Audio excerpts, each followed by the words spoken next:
প্রিয় শ্রোতা, ম্যাগাজিন অনুষ্ঠান জীবনের জন্য যারা শুনছেন মধ্যম তরঙ্গ 1314 কিলোহার্জে এবং FM 100.8 মেগাহার্জে বাংলাদেশ বেতার অ্যাপসে, সবাইকে স্বাগত জানিয়ে শুরু করছি আজকের পর্ব। পরিচ্ছন্নতা যেখানে নিরাপত্তা। উপস্থাপনায় আছি আমি নাজনীন আক্তার মিরি। শ্রোতা বন্ধু, আজকে যাদের জন্মদিন সকলকে জানাই শুভেচ্ছা। ম্যাগাজিন অনুষ্ঠান প্রচারিত হচ্ছে শিশু, কিশোর কিশোরী ও নারী উন্নয়নে সামাজিক সচেতনতামূলক কার্যক্রমের আওতায় ইউনিসেফের সহযোগিতায় বাংলাদেশ বেতার কক্সবাজার থেকে। এই অনুষ্ঠান রেডিও সেটে এবং মোবাইল ফোনে শুনতে টিউন করুন মধ্যম তরঙ্গ 1314 কিলোহার্জে এবং FM 100.8 মেগাহার্জে বাংলাদেশ বেতার অ্যাপসে। প্রিয় শ্রোতা, জীবন অনেক সুন্দর যখন বাতাসে থাকে না দুর্গন্ধ, থাকে পরিচ্ছন্ন, পানি থাকে স্বচ্ছ, কাপড়ে মেলে সতেজতার সুবাস, আর হাতের তালুতে থাকে না ধুলো ময়লা আর জীবাণুর ছায়া। পরিচ্ছন্নতা কেবল বাইরের সৌন্দর্যই নয়, তা আমাদের সন্তানের হাসির নিশ্চয়তা, মায়ের মমতার আঙ্গিনা। শুনছেন ম্যাগাজিন অনুষ্ঠান জীবনের জন্য। এখন শুনবেন মানুষের মতামত বা বক্স পপ, আর তা ধারণ করেছেন মালেহা মেহনাজ ঐশী। প্রিয় শ্রোতা, ছোট ছোট অভ্যাস, হাত ধোয়া, পরিষ্কার জামা কাপড়, ঘর আঙিনার কোণে ময়লা না ফেলা, যেমন অদৃশ্য সূক্ষ্ম সুতোর মাধ্যমে আমাদের জীবনের সুস্থতা বুনে দেয়, তেমনি আমাদের নিরাপত্তার প্রাথমিক রক্ষা কবচ। এই বিষয়ে এখন শুনব শিশু ও কিশোর কিশোরীদের কাছে মতামত বা ভক্স পপ ও গল্প, যা উঠে এসেছে সরাসরি তাদের কণ্ঠে। মাঠ পর্যায়ে তা ধারণ করতে প্রতিবেদক হিসেবে আমি মালিহা মেহনাজ ঐশী এসেছি কক্সবাজার জেলার উখিয়া উপজেলার তেলিপাড়া গ্রামে। আমার কাছে পরিচ্ছন্নতা মানে হলো নিজের শরীর এবং আশেপাশের পরিবেশ সব সময় পরিষ্কার রাখা। মানে শুধু হাত ধোয়া নয়, মুখ, দাঁত, নখ, চুল সব পরিষ্কার রাখা, জামা কাপড় গোছানো, টয়লেট ব্যবহার করার পরে সাবান দিয়ে হাত ধোয়া, এসবই পরিচ্ছন্নতার অংশ। মেয়েদের জন্য মাসিকের সময়ও পরিষ্কার থাকা খুব গুরুত্বপূর্ণ। ওই সময়ে নিয়মিত স্বাস্থ্যসম্মত প্যাড ব্যবহার করা, ঘাম ধুয়ে রাখা, আর প্রয়োজন হলে অতিরিক্ত সাবান বা পানি দিয়ে পরিষ্কার করা। এসব ছোট অভ্যাস কিন্তু আমাদের সুস্থ রাখে। আমি চেষ্টা করি প্রতিদিন যতটা সম্ভব হাত ধুই, খাওয়ার পরে, আগে, টয়লেট ব্যবহারের পরে, বাইরে থেকে আসার পর সবসময় চেষ্টা করি। তবে কখনো ব্যস্ততার কারণে সবসময় সম্ভব হয় না, কিন্তু চেষ্টা করি যতটা সম্ভব পরিষ্কার থাকা। পরিচ্ছন্ন থাকা মানে শুধু নিজের জন্য নয়, আশেপাশের মানুষকেও সুস্থ রাখা যায়। আমার মনে হয় যদি আমরা সবাই ছোট ছোট অভ্যাসগুলো নিয়মিত করি, যেমন হাত ধোয়া, জামা কাপড় পরিষ্কার রাখা, ময়লা ডাস্টবিনে ফেলা, আর মেয়েরা মাসিকের সময় প্রয়োজনীয় পরিচ্ছন্নতা মেনে চলা, তাহলে আমরা অনেক ছোট রোগ থেকে বাঁচতে পারি। পরিচ্ছন্নতা মানে সুস্থতা, আর সুস্থ থাকলে আমরা খেলাধুলা করতে পারি, বন্ধুদের সঙ্গে মজা করতে পারি, আর স্কুলে মন দিয়ে পড়াশোনা করতে পারি। কিশোরদের জন্য জামা কাপড় এবং শরীর পরিচ্ছন্নতা অভ্যাস শেখানো একটু চ্যালেঞ্জিং হতে পারে, কিন্তু সম্ভব। প্রথমে পরিবার বা স্কুল ছোট ছোট নিয়ম ও রুটিন তৈরি করতে হয়, যেমন প্রতিদিন সকালে ঝাড়ু দেওয়া, জামা কাপড় পরিষ্কার রাখা, দাঁত মাজা, হাত ধোয়া। এসব অভ্যাস ধীরে ধীরে নেওয়া যায়। স্কুলে শিক্ষকরা শিক্ষার্থীদের সাথে প্র্যাকটিক্যাল ক্লাস এবং হাইজিন ক্লাস করতে পারে, যেখানে দেখানো হয় সঠিকভাবে জামা কাপড় পরা, হাত ধোয়া, নখ কাটা ইত্যাদি। বন্ধুদের সঙ্গে ছোট ছোট প্রতিযোগিতা, গেমস বা স্কেচের মাধ্যমে শিক্ষার্থীরা আরও আগ্রহী হয়। পরিবারের দিক থেকে অভিভাবকরা নিজেরাই ভালো উদাহরণ দেখাতে পারেন, যেমন সকালে সন্তানকে সঙ্গে নিয়ে নিজেরা হাত ধোয়া, জামা কাপড় গোছানো ইত্যাদি দেখানো। এতে কিশোররা অনায়াসে এই অভ্যাসগুলো অনুকরণ করে। আমার মতে কিশোরের যখন শিশুদের সচেতন হওয়ার প্রবণতা বেশি থাকে, সেই সময়ে ছোট ছোট নিয়ম অভ্যাস শেখালে তারা বড় হয়ে পরিচ্ছন্নমূলক বুঝতে শেখে, স্বাস্থ্য ভালো থাকে। আমি প্রতিদিন অনেকবার হাত ধুই। সকালে ঘুম থেকে উঠেই মা বাবা বলে হাত মুখ ধুতে, তারপর খাওয়ার আগে সাবান দিয়ে হাত ধুই, খাওয়া শেষ করার পরও আবার হাত ধুই, টয়লেট থেকে আবার আসার পর তো অবশ্যই ভালো করে হাত ধুই, কখনো বাইরে খেলতে গেলে খেলাধুলা শেষ করার পরেও হাত ধুই। আমি আগে হাত ধোয়ার কথা বেশি খেয়াল করতাম না, তখন মাঝে মাঝে অসুস্থ হয়ে পড়তাম, পেটে ব্যথা হতো, কখনো ডায়রিয়া হতো, আবার ঠান্ডা কাশিও হতো, কিন্তু এখন আমি সবসময় হাত ধুই, বলে এসব অসুখ হয় না। মা বলে হাত না ধুলেও জীবাণু ঢুকে যায়, আর এই জীবাণুই নানা রকম অসুখ করে।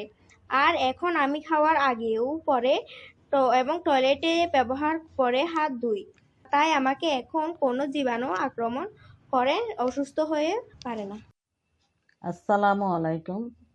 আমি একজন মা হিসেবে সব সময় মনে করি পরিচ্ছন্নতা শুধু নিজের দায়িত্ব নয়, এটা সবার দায়িত্ব। যদি কেউ রাস্তায় বা স্কুলে ময়লা ফেলে, তখন প্রথমে তাদেরকে ভদ্রভাবে বোঝানো উচিত যে এটি ঠিক কাজ নয়। ওদের বলতে হবে ময়লা ডাস্টবিনে ফেলতে, কারণ রাস্তায় ময়লা ফেললে শুধু পরিবেশ নোংরা হয় না, বিভিন্ন রোগ জীবাণু ছড়ায়।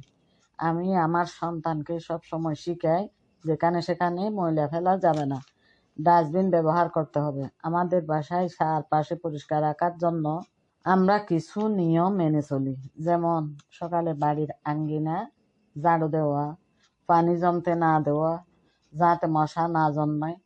আমরা ময়লা সব সময় অপসারণের ব্যবস্থা করি যেন পরবর্তীতে তা থেকে দুর্গন্ধ না ছড়ায়। আমি ও আমার পরিবারের অন্যান্য সদস্যরা খাবারের উচ্ছিষ্ট অংশ খোলা জায়গায় ফেলা থেকে বিরত থাকি।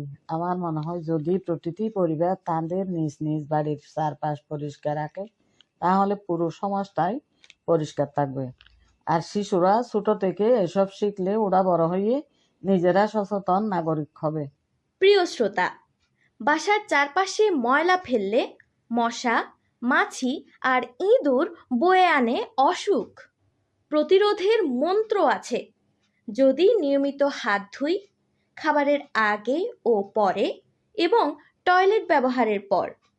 এই বিষয়ে এখন শুনব বিভিন্ন প্রতিনিধির কাছে মতামত। আমার মতে বলা যায় 70% রোগ প্রতিরোধ সম্ভব পরিচ্ছন্নতার মাধ্যমে, কারণ আমাদের চারপাশে প্রতিনিয়ত অসংখ্য জীবাণু থাকে। হাত, খাবার, পানি আর পরিবেশের মাধ্যমে এগুলো ছড়ায়।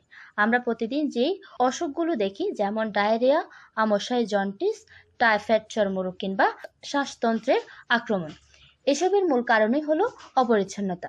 যখন মানুষ খাওয়ার আগে পরে হাত ধোয় না, টয়লেট ব্যবহারের পর সাবান ব্যবহার করে না অথবা খাবার ডেকে রাখে না, তখনই জীবাণু সরাসরি শরীরে প্রবেশ করে। এর ফলে শিশু থেকে শুরু করে প্রাপ্তবয়স্ক সবাই দ্রুত অসুস্থ হয়ে পড়ে। অথচ আমি শুধু হাত ধোয়ার অভ্যাস করি, বিশুদ্ধ পানি ব্যবহার করি, টয়লেট পরিষ্কার রাখি এবং আশপাশের পরিবেশ পরিচ্ছন্ন রাখি। তবে এইসব অসুখের ঝুঁকি অনেকটাই কমে যায়। চিকিৎসা বিজ্ঞান একটা গুরুত্বপূর্ণ কথা আছে, প্রতিরোধ চিকিৎসার চেয়ে অনেক বেশি কার্যকর এবং সাশ্রয়ী।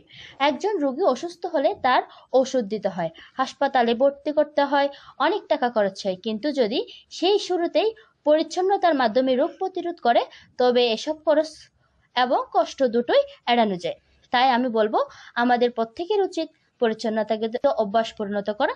বিশেষ করে শিশুরা যদি ছোটবেলা থেকে শিখে যায় খাওয়ার আগে পরে টয়লেট ব্যবহারের পর সাবান দিয়ে হাত ধোয়ার কতটা জরুরি, তাহলে ভবিষ্যতে তারা অনেক রোগ থেকে বাঁচতে পারবে। সুতরাং হ্যাঁ, আমি একমত যে পরিচ্ছন্নতার মাধ্যমে আমরা অন্তত 70% রোগ প্রতিরোধ করতে পারি। আসসালামু আলাইকুম। স্কুলের একজন শিক্ষক হিসেবে আমি মনে করি শিশুদের কাছে পরিষ্কার জামা কাপড় পরা এবং শরীর পরিচ্ছন্ন রাখার গুরুত্ব বোঝানো খুবই জরুরি। আমরা প্রথমে শিক্ষার্থীদের ছোট ছোট কার্যক্রমের মাধ্যমে শেখাই, যেমন হোমরুমে বা ক্লাসরুমে দিনে একবার হাত ধোয়ার নিয়ম, নখ কাটা, দাঁত মাজা ইত্যাদি শেখানো হয়। স্কুলে আমরা নিয়মিত স্বাস্থ্য শিক্ষা বা হাইজিন ক্লাস রাখতে পারি। সেখানে শিশুদেরকে দেখানো হয় কিভাবে প্রতিদিন সঠিকভাবে কাপড় পরতে হয়, ব্যাগ, বই বা জুতো পরিচ্ছন্ন রাখতে হবে। ছোট গেম বা ড্রয়িং ও অ্যাক্টিভিটি দিয়ে তারা সহজভাবে এই অভ্যাসগুলো শিখতে পারে। ছাত্রছাত্রীদের প্রতি নিয়মিত নজর রাখা এবং তাদের প্রেরণা দেওয়া, যেমন পুরস্কার বা সেলিব্রেশন, খুব কার্যকর। এছাড়া স্কুলে পরিচ্ছন্নতা সপ্তাহ বা স্বাস্থ্য সপ্তাহ পালন করলে তারা আরও উৎসাহ পায়। আমার মতে এ ধরনের অভ্যাস ছোটবেলা থেকে শেখানো গেলে তারা বড় হয়ে সুস্থ এবং সচেতন নাগরিক হিসেবে গড়ে উঠবে। শ্রোতা বন্ধুরা, এখন আমরা শুনবো একজন কিশোরীর কাছে তার অভিজ্ঞতার গল্প। আমার নাম নুসরা জাহান নওশীন।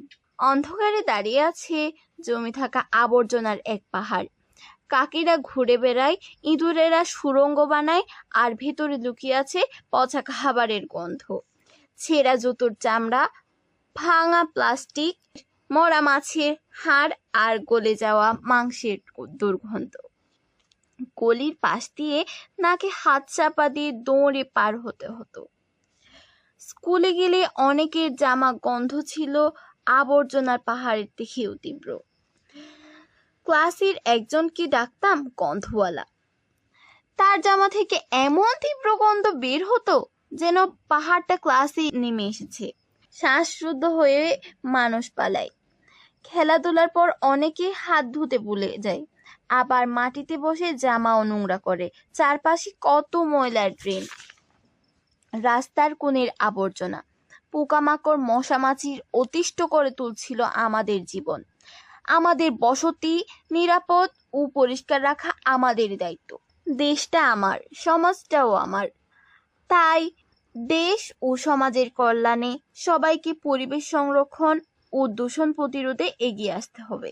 আমাদের বসতি নিরাপদ ও পরিষ্কার রাখার জন্য সবাইকে কাঁধে কাঁধ মিলিয়ে কাজ করতে হবে। বিভিন্ন জীবাণুজনিত রোগ প্রতিরোধে নিজেদের বসতি ও চারপাশের পরিবেশ পরিষ্কারে সকলকে সচেতন হতে হবে। প্রিয় শ্রোতা, ম্যাগাজিন অনুষ্ঠান জীবনের জন্য আজকের পর্ব পরিচ্ছন্নতা যেখানে নিরাপত্তা। রেডিও সেট ও মোবাইল ফোনে শুনতে টিউন করুন মধ্যম তরঙ্গ 1314 কিলোহার্জে এবং FM 100.8 মেগাহার্জে এবং বাংলাদেশ বেতার অ্যাপসে। শ্রোতা বন্ধুরা, এখন শুনুন বিশেষজ্ঞের পরামর্শ এবং বিভিন্ন মানুষের সাক্ষাৎকার, আর তা ধারণ করেছেন শামীমুল হক মাহি। প্রিয় শ্রোতা, কক্সবাজার নীল সমুদ্রের নগরের ঢেউ যেমন নিরন্তর ধুয়ে যায় তীর, আমাদের জীবনের প্রয়োজন তেমনি পরিচ্ছন্নতার ধারা। প্রতিদিনের ছোট ছোট কাজ দিয়ে শুরু করা যায়, যেমন নিজের ঘর নিজে ঝাড়ু দেওয়া, হাত ধোয়ার অভ্যেস করা, আশেপাশে ময়লা না ফেলা, আর এলাকার সবাই মিলে পরিষ্কার পরিচ্ছন্নতার মাধ্যমে কোনো উদ্যোগ নিলে সমাজ হবে রোগমুক্ত। আজ আমরা কথা বলবো রামু উপজেলা স্বাস্থ্য কমপ্লেক্সের স্বাস্থ্য কর্মকর্তা জনাব ডক্টর TMM ইসলাম মিয়াজির সাথে, আর আপনাদের সাথে আছি আমি শামীমুল হক মাহি। আপনার কাছে জানতে চাইব, অনেক শিশুরা কখনো পরিচ্ছন্ন থাকে না, দাঁত মাজে না, ময়লা ফেলে চারপাশ নোংরা করে। এ ধরনের ক্ষতিকর খাবারের অভ্যাস কিভাবে পরিবর্তন করা যায়? পরিবার বা সমাজ কিভাবে একসাথে পরিচ্ছন্ন অভ্যাস গড়ে তুলতে পারে? আমি প্রথমে বলতে চাই যে আসলে শিশুদেরকে তৈরি করতে হবে তার পরিবার থেকেই। তো প্রথমত যেটা হচ্ছে শিশুদের খাবারের যে অভ্যাসটা, ওরা কিভাবে খাবে, কী ধরনের খাবার খাবে, সেটা তার পরিবারের কাছ থেকেই শিখবে, তার পরিবারের তার মায়ের কাছ থেকে শিখবে, বা বড় যে ফ্যামিলিতে পরিবারের যারা বড় সদস্য আছেন ওনাদের কাছ থেকে শিখবেন। প্রথমত এই সমস্যাটা সলভ করার জন্য আমাকে যেটার দিকে নজর করতে হবে তার খাবারের অভ্যাস, কী ধরনের খাবার সে খাচ্ছে। হ্যাঁ, তাকে আমরা কি বাসার খাবার খাওয়াচ্ছি, বাসায় রান্না করা খাবার খাওয়াচ্ছি, নাকি বাইরের প্রসেসড ফুড যে খাবারগুলো বাচ্চার জন্য ক্ষতিকর ওই ধরনের খাবার খাওয়াচ্ছি কিনা।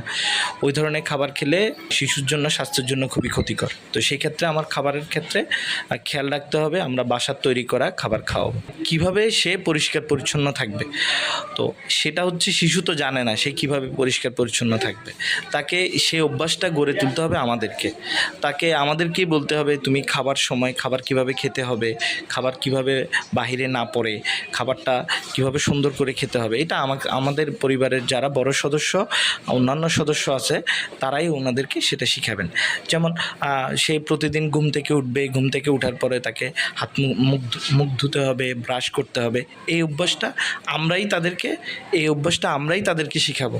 আমরা যারা পরিবারের বড় সদস্য আছি আমরাই তাকে শিখাবো যে ঘুম থেকে ওঠার পরে তোমাকে ব্রাশ করতে হবে, মুখ ধুতে হবে, তারপরে খাবার খাওয়ার আগে তোমার হাত ধুতে হবে, খাবার খাওয়া শেষ হলে তোমাকে হাত ধুতে হবে। এই ব্যাপারগুলা আমরাই ছোট থেকে একদম শিশু অবস্থা থেকে আমরাই তাদেরকে শিখাবো। প্রয়োজনে আমরা তাকে একসাথে নিয়ে আমি যখন ব্রাশ করব সে আমার সাথে থেকে আমার সাথে ব্রাশ করবে। আমি যখন খাবার খেতে যাব শিশুটাকে সাথে নিয়ে আমি আগে হাত ধুবো, তারপর শিশুটাকে হাত ধোয়াবো, ওকে দেখাবো, নিজে করব এবং ওকে শিখাবো। তাহলে এই ব্যাপারগুলো ওদের মধ্যে খুব সহজে চলে আসবে। তারপর খাওয়া শেষে বা ওয়াশরুমে গেলে ওয়াশরুম থেকে আসার পরে কিভাবে পরিষ্কার পরিচ্ছন্নতা হবে, এই ব্যাপারগুলো আমরা নিজেরা প্র্যাকটিস করব, সাথে ওদেরকে সেই প্র্যাকটিসটা করে শিখাবো। তাহলে ওদের মধ্যে এই অভ্যাসটা ছোট থেকে তৈরি হবে যে আমাকে কিভাবে পরিষ্কার পরিচ্ছন্ন থাকতে হবে, আমাকে কি ধরনের খাবার খেতে হবে, কিভাবে খাবার খেতে হবে। তাহলেই শিশুদের মধ্য থেকে আমরা ভবিষ্যতে আশা করতে পারবো যে তারা এই পরিষ্কার পরিচ্ছন্নতার ব্যাপারে অনেক বেশি সচেতন থাকবে। আমরা অনেক সময় বাচ্চা যখন বড় হতে থাকবে তো সে একটা পরিবেশে থাকে পরিবারের ভিতরে, তো সেখান থেকে সে যখন একটা প্রাতিষ্ঠানিক পরিবেশে যাবে সে আরও অনেক মানুষজনের সাথে মিশতে পারবে, তাদের সাথে তার যোগাযোগ বাড়বে, তার একটা কমিউনিকেশান স্কিল বাড়বে এবং যেই কমিউনিকেশান স্কিলের কারণে সে পরবর্তীতে সব জায়গায় উত্তরোত্তর উন্নতি করতে পারবে। প্রাতিষ্ঠানিক শিক্ষাটা খুবই গুরুত্বপূর্ণ। এটার একটা কারণ হচ্ছে সে প্রাতিষ্ঠানিক শিক্ষার মাধ্যমে সবার সাথে মিশতে পারবে এবং জানতে পারবে, পৃথিবী সম্বন্ধে তার অনেক ধারণা হবে। সে আগে যেভাবে একটা পরিবেশে ছিল বাইরে যখন আসবে সে দেখতে পারবে যে নতুন একটা পরিবেশে আসছে, এই পরিবেশের সাথে আমি কিভাবে থাকবো। আর সবচেয়ে গুরুত্বপূর্ণ একটা ব্যাপার হচ্ছে শিশুদের যখন প্রাতিষ্ঠানিক পরিবেশে থাকবে, সে যখন অন্যান্য শিশুদের সাথে থাকবে তাদের সাথে কিভাবে মিশতে হবে, তাদের সাথে কিভাবে খেলতে হবে, তাদের সাথে কিভাবে চলাফেরা করতে হবে, এই ব্যাপারগুলোও প্রাতিষ্ঠানিক শিক্ষার মাধ্যমে আসবে। আরেকটা ব্যাপার হচ্ছে প্রাতিষ্ঠানিক শিক্ষাটাও অনেক দিনের একটা বড় সময় ধরে যখন একটা শিশু প্রতিষ্ঠানে থাকে বা প্রাতিষ্ঠানিক শিক্ষার পরিবেশের ভিতরে থাকে তাহলে সে ওই সময়টার ভিতরে বড় একটা সময়ের ভিতরে সে অনেক কিছু শেখার একটা সুযোগ থাকবে।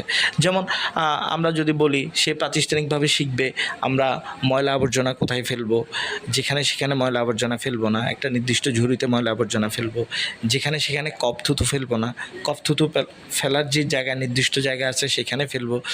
রাস্তাঘাটে চলাফেরা করার সময় প্যাকেট চিপসের প্যাকেট বা অন্য ধরনের খাবারের খোসা যেখানে সেখানে না পেলে নির্দিষ্ট ডাস্টবিনে আমি ফেলবো।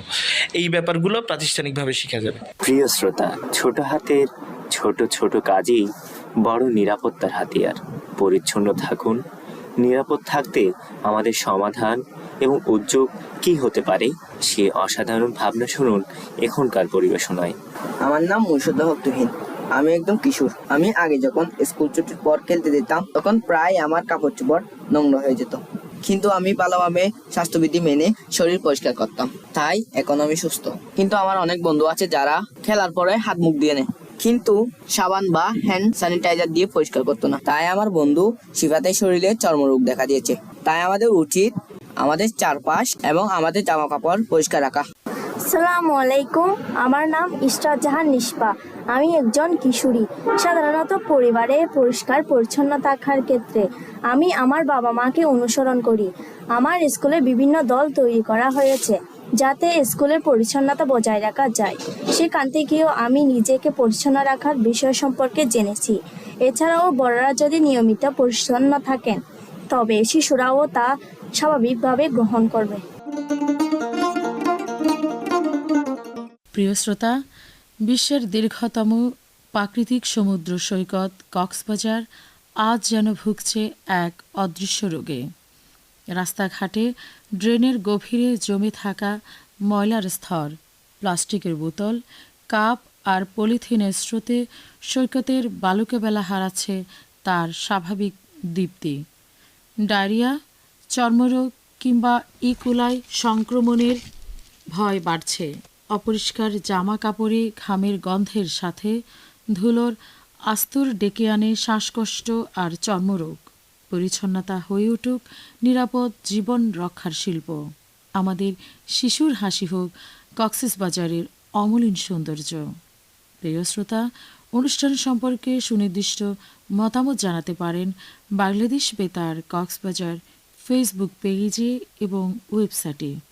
কিশোর কিশোরী শ্রোতা ক্লাবের সদস্যরাও সরাসরি মতামত জানাতে পারবেন ফেসিলিটেটরের কাছে।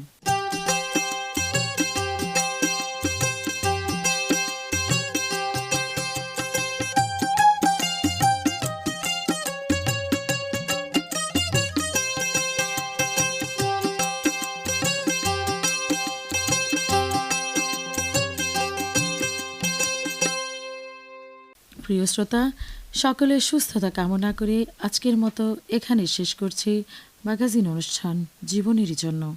আজকের পর্ব পরিচ্ছন্নতা যেখানে নিরাপদ বিষয় নিয়ে প্রচারিত হয়েছে ইউনিসেফের সহযোগিতায় বাংলাদেশ বেতার কক্সবাজার থেকে মধ্যম তরঙ্গ 1314 কিলোহার্জে এবং FM 100.8 মেগাহার্জে বাংলাদেশ বেতার অ্যাপসে। নিরাপদ হোক সকল শিশুর জীবন। যারা অনুষ্ঠানটি শুনছেন এবং তথ্য দিয়ে সহায়তা করেছেন তাদের প্রত্যেককে জানাই আন্তরিক ধন্যবাদ। পরবর্তী পর্ব নতুন কোনো বিষয়ে শোনার আমন্ত্রণ রইল।